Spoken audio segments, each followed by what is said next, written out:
बुलेटिनच्या सुरुवातीलाच आत्ताच्या घडीची ताजी बातमी आहे ती म्हणजे गेल्या 12 दिवसांपासून बेपत्ता असलेल्या शिवसेना पदाधिकारी अशोक धोडी यांचा मृतदेह अखेर सापडलाय। गुजरातच्या भिलाड गावात धोडींचा हा मृतदेह सापडलाय। या घडीची मोठी अपडेट आपण पाहतोय, ही थेट दृश्य आपण पाहतोय। शिवसेना पदाधिकारी अशोक धोडींचा मृतदेह अखेर सापडलाय। गुजरातच्या भिलाड इथल्या बंद दगडखाणीत अशोक धोडी यांची कार सापडली होती आणि ही कार बाहेर काढण्यासाठी पोलिसांना जवळपास 2.5 तास लागले। जवळपास 40 फूट खोल अशा या खाणीत ही कार पाण्यामध्ये होती। ही कार 2.5 तासानंतर बाहेर काढली आणि कारच्या डिकीतून अशोक धोडी यांचा मृतदेह सापडलेला आहे। धोडी कुटुंबियांकडून सध्या मृतदेहाची ओळख पटवण्याचं काम सुरू असल्याचं समजतंय। गेल्या 12 दिवसांपासून अशोक धोडी हे बेपत्ता होते। शिंदे गटाचे पालघरमधले नेते आहेत। या प्रकरणात त्यांचे बंधू अविनाश धोडी यांची चौकशी करण्यासाठी पोलिसांनी त्यांना ताब्यात घेतलं होतं, मात्र पोलिसांच्या हातावर तुरी देत त्यांचे बंधू पोलीस कस्टडीतून पळालेले आहेत। त्यामुळे संशयाची सुई ही अविनाश धोडी यांच्यावर अजूनही रोखलेलीच आहे। दरम्यान आत्ताची ताजी अपडेट ती म्हणजे धोडींच्या कारच्या डिकीमधून त्यांचा मृतदेह सापडलेला आहे। नेमकं हे प्रकरण काय आपण पाहूयात ग्राफिक्सच्या माध्यमातून। अशोक धोडी हे शिंदेच्या शिवसेनेचे पालघरमधले पदाधिकारी आहेत। 19 जानेवारीला अशोक धोडी काही कामासाठी मुंबईला गेले होते। 20 जानेवारीला अशोक धोडी हे डहाणू रेल्वे स्टेशनवर उतरले। गाडी घेऊन घोलवड बोरगी मार्गावरून ते घरी जाण्यासाठी निघाले। धोडी यांनी या दरम्यान आपल्या पत्नीलाही फोन केला। त्यानंतर त्यांचा फोन बंद येत असल्याचं त्यांच्या कुटुंबियांचं म्हणणं आहे। 28 जानेवारीला अशोक धोडी यांचा भाऊ अविनाश धोडी याला ताब्यात घेण्यात आलं। 28 जानेवारीला अविनाश धोडी हा पोलिसांच्या ताब्यातून रात्रीच्या सुमारास पळून गेला। 31 जानेवारीला भिलाड गावात धोडींची गाडी खाणीमध्ये सापडली आणि धोडींच्या या गाडीच्या डिकीमध्ये त्यांचा मृतदेहही सापडलाय। आणि या संदर्भात बोलण्यासाठी राजेंद्र गावित स्थानिक आमदार आपल्या सोबत आहेत।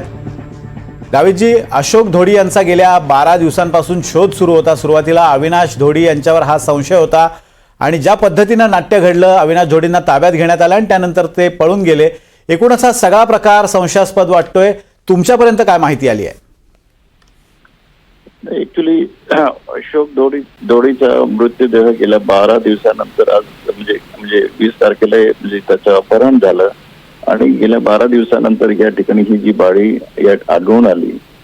खरं म्हणजे काय की खूप लवकर ती बॉडी सापडायला पाहिजे होती, परंतु म्हणजे या ठिकाणी आपला ज्या पद्धतीने त्याचा म्हणजे अपहरण करून ज्या पद्धतीने त्याला ठार केलं गेलं हे अत्यंत दुर्दैवी आहे।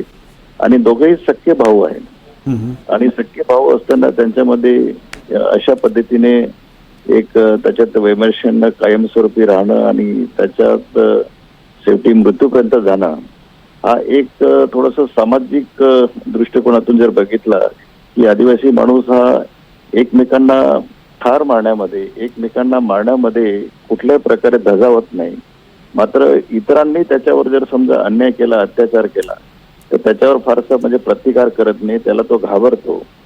आणि ही एक सामाजिक समस्या आहे, त्याला प्रबोधनाची त्या ठिकाणी गरज आहे। परंतु हा जो काय प्रकार घडलेला आहे अत्यंत निंदनीय अशा प्रकारचं ही घटना घडलेली आहे। आमच्या शिवसेनेचा तालुका समन्वय त्या ठिकाणी समन्वय म्हणून तो त्यांनी काम करत होता।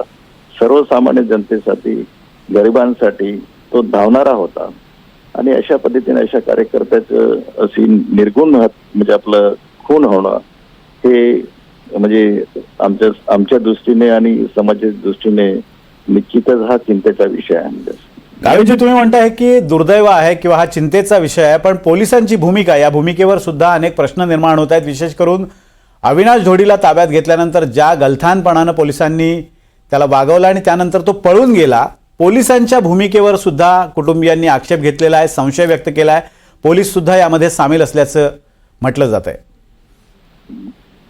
मला तसं काय म्हणजे आपलं स्वाभाविक आहे, त्यांच्या पूर्वीपासून एकमेकांचे वैमनस्य होतं, त्यामुळे आणि ज्या पद्धतीने ती अविनाश रमण तोडे हा त्या पद्धतीने पळून गेला आणि त्याच्यामुळे घरच्यांना त्यांच्या कुटुंबियांना तसं वाटणं स्वाभाविक आहे. परंतु या ठिकाणी मला तर तसं काही म्हणजे एक म्हणजे ज्या पद्धतीने पोलीस अधीक्षकांनी अत्यंत म्हणजे त्या काय म्हणतो की याला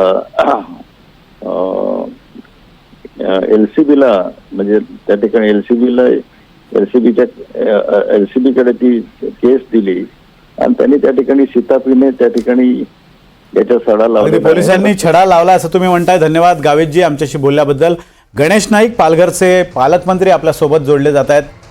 नाईक साहेब, हा जो मुद्दा आहे गेल्या 12 दिवसांपासून शिंदे गटाचा पदाधिकारी बेपत्ता आहे. 12 दिवसानंतर पोलिसांना अखेर मृतदेह मिळालेला आहे. पोलिसांच्या भूमिकेवर सुद्धा या प्रकरणात संशय व्यक्त केला जातोय. नाही, आज सकाळी मी डहाणूला होतो.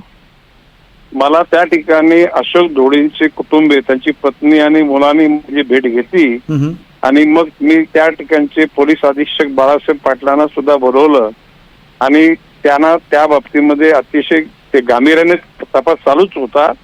आज त्यांनी फक्त खबर मला दिली की अशी गाडी सापडून आलेली आहे आणि पुढच्या गोष्टी तुम्हाला नंतर आम्ही कळवतो. दुर्दैवानं आज त्यांचा मृतदेह त्या गाडीमध्ये मिळाला. अतिशय दुर्दैवी घटना घडलेली आहे आणि त्यांच्या कुटुंबियांचं त्याच्या भावाबरोबर विरुद्ध त्याची तक्रार आहे की त्याचा भाऊ हा दमनवरून चोरटी दारू महाराष्ट्रामध्ये आणायचा आणि तो व्यापार करायचा. अशोक ढोळीला ती गोष्ट पसंत नव्हती म्हणून त्या गोष्टीला त्यांनी विरोध केला होता आणि ह्या गोष्टीवरून अशोक ढोळीचा त्यांनी असा खून केला अशा प्रकारचे त्या कुटुंबियाचा संशय आहे. गणेश नाईकजी, मात्र मी पोलिसांच्या भूमिकेबद्दल विचारतोय कारण अविनाश ढोळीला ज्यावेळेला ताब्यात घेतलं गेलं होतं आणि हे प्रकरण ज्या गांभीर्यानं त्याचा तपास होण्याची गरज होती तसं चित्र दिसत नाही आहे. आणि विशेष म्हणजे अविनाश ढोळीला ताब्यात घेतल्यानंतर पोलिसांनी ज्या पद्धतीनं गैरकारभार केला किंवा गाफील राहिले पोलीस आणि तो पळून गेला त्यांच्या ताब्यातून, पोलिसांच्या भूमिकेवर कायमच प्रश्नचिन्ह या 12 दिवसात उपस्थित झालंय.